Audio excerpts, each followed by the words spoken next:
sleeper rookies. Number 1, Bhayshul Tuten, running back 41, so just barely makes the cut because I think a lot of people have their eye on this player as this year's Bucky Irving because he plays for the Jacksonville Jaguars, who are now coached by Liam Coen. I've got Jaden Blue, Dallas Cowboys rookie running back 43. Jarquez Hunter, Rams running back 61 right now. And then Devin Neal, another sleeper rookie with the New Orleans Saints, running back 66. Those 4 names, Scott, I throw them at you. Which one maybe stands out potentially above the others? Yeah, it's going to feel like I'm cheating because I'm taking the guy with the most expensive ADP, but it's certainly Tuten.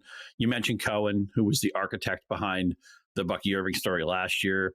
And also, it's not just Coen, the tactician. It's Coen new to Jacksonville. He inherited all these players, and Tuten is somebody he had a hand in drafting, right? I would assume he'd have a say in who they pick. So it's like, okay, do I want to play the guys who I inherited, who were kind of ordinary talents, or is it somebody who I drafted who maybe percolating to the top of the depth chart? And Tuten, 5'9", 206, you might think, well, can he be a featured guy? He was featured at Virginia Tech. He showed up at the combine and impressed with a really good vertical time and 40.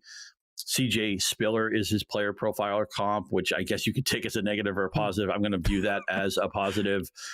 Tuten is a player, again, I talked about, as soon as the draft happens, people start flag planting. I think a lot of people were planting on Tuten, and people can't wait to get Travis Etienne out of town. And I know didn't Tuten fumble on his first snap for minicamp or something like that? Then all these people walking back their Tuten takes from 48 hours earlier. But when you take a coach who's shown he's not afraid to elevate talent, change his teams.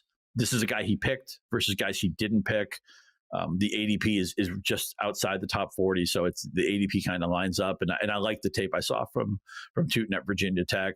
I when I saw this list when we were working on the script before we got the show going, I thought, okay, I don't know how Tuten isn't going to be one of the 3 finalists. Yeah, I think he's the favorite. That's why he's the most expensive running back in ADP right now. Now, at one point, I think he actually was like right after the draft. As you said, a lot of people wanted to flag plant him very early. I think he actually was the top Jacksonville back in ADP and like the early best ball drafts and things of that nature.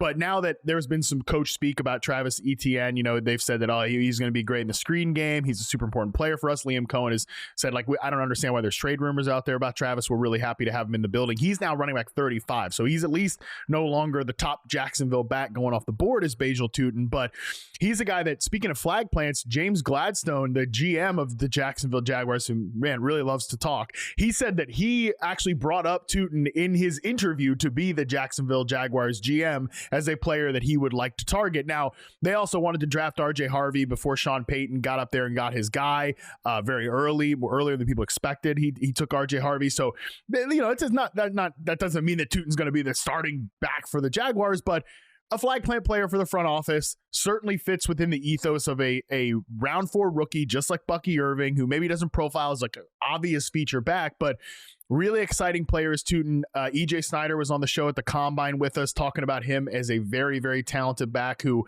certainly fits the profile of a sleeper. Stat from our researcher, Jonathan, Tuten averaged 6.59 yards per attempt on A-gap rushes over his final 2 seasons, second most by a running back drafted in the first 4 rounds this year. Bucky Irving was a monster on gap runs last year. So again, there might be some system fit here. Even I'm not quite sure if Tuten totally fits as a gap scheme runner, but Cohen's a guy who's going to marry the scheme to his personnel as well. So I agree with you. I think he's got to be like a favorite for this award because also, Scott, last thing here, we're looking for a running back who plays for an offense that is going to outkick its expectations. And, that was certainly Tampa Bay, which was 5th in EPA per play last year. They were a good offense the year before. They took another step forward despite offensive coordinator changeover. We're hoping that Jacksonville can go from like 19th in EPA, into maybe pushing towards top 15 or something like that, bare minimum, with all the additions and the great players they have on that side of the ball. And somehow we got through all of this without mentioning there's another X factor here. Tank Bigsby is part of the Jacksonville Jaguars, and he had some moments last year with that team that was obviously going nowhere. And, when you make up your mind how you feel about whether it's Etienne, it's Bigsby, it's Tuten, you have to ask yourself a question about Trevor Lawrence, right? Is Liam Coen going to get the most out of Trevor Lawrence? Liam Coen was part of the resurrection, Canales too, of course, the previous year, part of the resurrection of Baker Mayfield's career. I don't know if people remember exactly. The Baker Mayfield's career was basically on zero. I mean, he had bottomed out. It looked like he maybe would never be a starter in the NFL again. And then he has a really great comeback year 2 years ago. And then last year he had a fantastic season, will probably stand as his greatest season. But it's just amazing that the Browns, they had Baker Mayfield once upon a time. He had a bad shoulder. They had a bad season, and they decided to make a bunch of bad decisions, including getting rid of Baker for basically nothing and signing a quarterback who can't play to the worst contract in NFL history and making the worst trade in NFL history to get there. I digress. Where you come down on Tuten, where you come down on Etienne, where you come down on Bigsby, a lot of it is going to be, do you see, because if you're going to sign up for these guys, you really have to sign up for Trevor Lawrence on some sense. You can't say, well, Trevor Lawrence is going to be mediocre, but I want their running back. It doesn't work that way. You need the team to have buoyancy. You need the team to matriculate the ball down the field. So before you make a statement on any of these running backs, you're asking yourself how you feel about their offenses. And in Jacksonville specifically, how do you feel about Trevor Lawrence? Yeah, that's going to be the pivot point for any Jacksonville Jaguars discussion, is how you feel about Trevor Lawrence. And I'm with you that I don't want to just assume that Lawrence is what he is so far, because Mayfield gives us a great example of sort of that like turnaround point. And I think we forget that, yeah, Mayfield was really solid to start his career. And I certainly forgot this when talking about him during his stint with Carolina, where he was unplayable. But man, there's a lot of quarterbacks went through the Carolina Panthers that are having success elsewhere, Mayfield included. Sam Darnold, now the current starter for the Seattle Seahawks.